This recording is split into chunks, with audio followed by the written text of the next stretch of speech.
Hello friends. So we are going to start with the topic the scope and limitations of homeopathic materia medica. So starting from the scope, drugs are proved on healthy human beings of both sexes, different ages and various constitutions. We know कि हमारी जो drugs होती हैं वो healthy human beings के ऊपर prove की हुई हैं एंड जहाँ पर डिफरेंट एज ग्रुप्स हैं और मेल फीमेल बोथ सेक्सेस के ऊपर प्रूव की हुई हैं और कॉन्स्टिट्यूशन इज वेरियस बहुत सारे कॉन्स्टिट्यूशन के ऊपर ड्रग प्रूव की हुई है हमने सो wide range of symptoms for a single drug so selection of similimum becomes easy symptoms जो हैं वो बहुत ज़्यादा है हमारे पास एक मेडिसिन के तो हमारे को मिनिमम चूज करना इजी हो जाता है उससे क्लियर मेडिसिन सेलेक्ट करनी इजी हो जाती है then large number of drugs for various conditions for example diarrhoea है तो डायरिया में बहुत सारी हमारे पास मेडिसिन हैं जिसमें हम सिलेक्ट करके पेशेंट को ठीक कर सकते हैं then are materia medica is stable not subject to change अब फॉर एग्जांपल हमारे पास कोई मेडिसिन है उसका सिम्टम है हमारे पास जैसे एलोज है उसका सिम्टम्स है हमारे पास डायरिया तो वो डायरिया के लिए यूज होती रहेगी चाहे और उसमें सिम्टम्स आ जाए लेकिन वो सिम्टम उसका रहेगा ही रहेगा क्योंकि वो उसको ठीक कर रही है और वो हमने देखा है अपनी प्रैक्टिस में then materia medica comprises holistic individualistic approach materia medica में होलिस्टिक अप्रोच है माइंड सिम्टम्स भी कवर हो रहे हैं इंडिविजुअलिस्टिक अप्रोच है पर्टिकुलर इंडिविजुअल के ऊपर हम एक मेडिसिन को सिलेक्ट कर सकते हैं clear then in dynamic diseases homoeopathy has large scope for mechanical और केमिकल कॉजेज सर्जरी और chemical antidotes are helpful so क्या कहना चाह रहे हैं इसमें डायनेमिक डिजीजेज जो होती हैं उसमें हमारा होम्योपैथी का स्कोप बहुत ही अच्छा है लेकिन जो मैकेनिकल और केमिकल कॉजेज आ जाते हैं जहाँ पर तो मैकेनिकल कॉजेज हैं तो नो डाउट हमारे पास लीशिया मेडिसिन है और अच्छी मेडिसिन हैं जिसमें मैकेनिकल कॉजेज को रिमूव कर सकते हैं but majorly for mechanical causes हमें सर्जरी के ऊपर डिपेंड रहना पड़ता है और केमिकल कॉजेज केमिकल एंटीडोट्स वगैरह के लिए बट डायनेमिक डिजीजेस में होम्योपैथी का बहुत स्कोप है clear So next is the disorder arising from the prolonged use of drugs falls under the scope of homeopathy.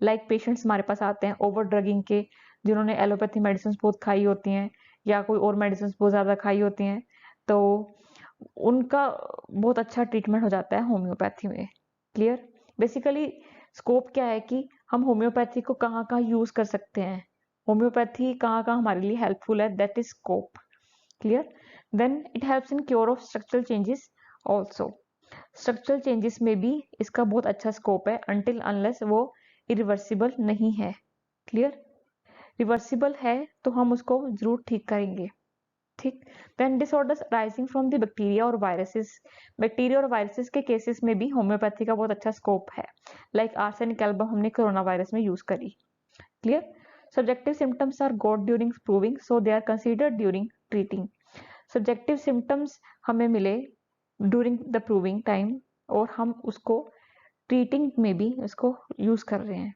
Clear understanding diathesis and disposition of person through materia medica helps to find out prophylactic remedy diathesis और disposition of person को समझ के हम materia medica में उसकी prophylactic remedy निकाल सकते हैं ताकि उस पेशेंट को आगे कोई बीमारी हो ही ना क्लियर या वो डिजीज ना हो clear the study of materia medica helps in miasmatic evolution of person as well as drug हम मियाजम्स देखते हैं सोरा सिफिलिस साइकोसिस और भी आगे कैंसर मियाजम्स भी होते हैं और बहुत आगे मियाजम्स होते हैं सो बेसिकली हम उसमें मियाजम्स देखते हैं और पेशेंट का भी और ड्रग का भी clear So, study of materia medica helps in understanding the relation existing between two or more remedies.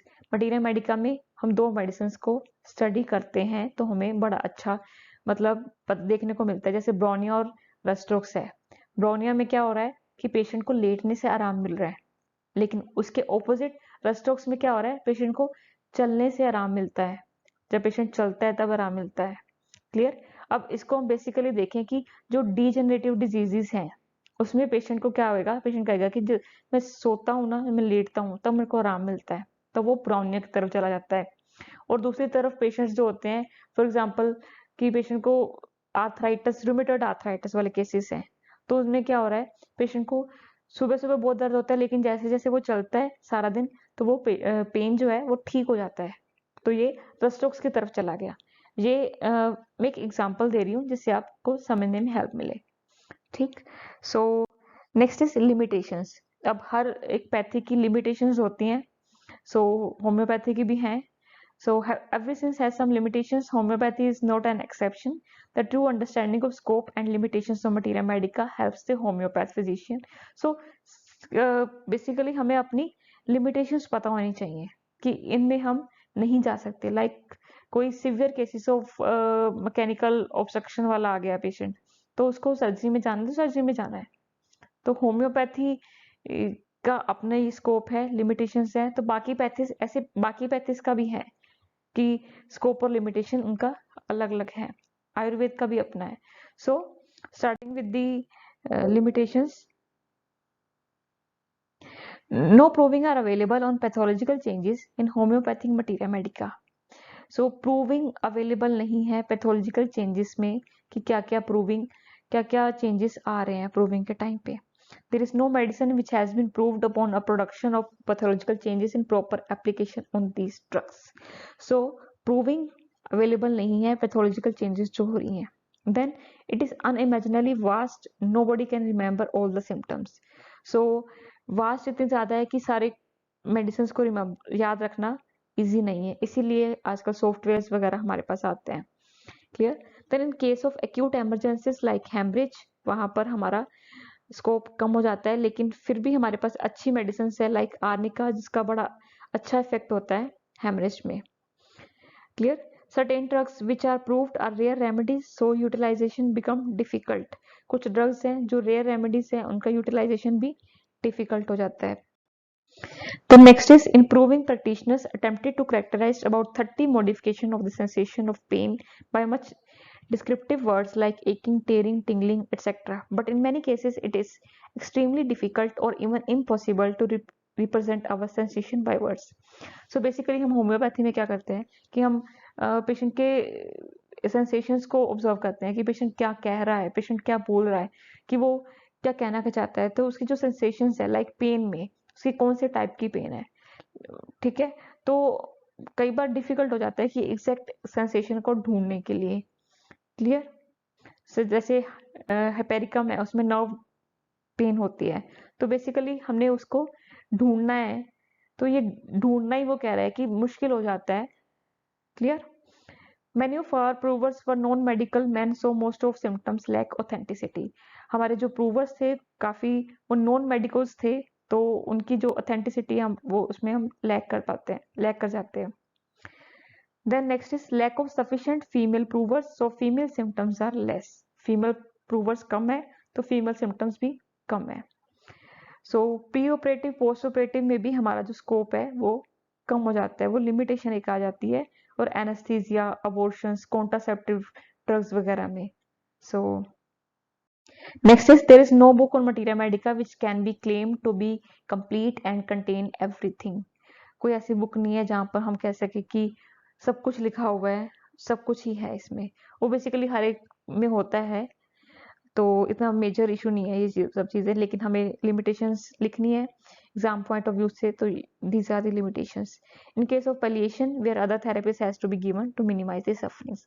Palliation में हमें मेडिसिन को देना है, लाइक हमें एलोपैथी की मॉर्फिन को, फेंटानिल पैच को या ब्यूपिनोफिन पैच को यूज करना पड़ेगा, तो करना ही पड़ेगा। So these are the limitations. So thanks for watching. So if you like my video, please subscribe to my channel. Thank you so much. Thank you.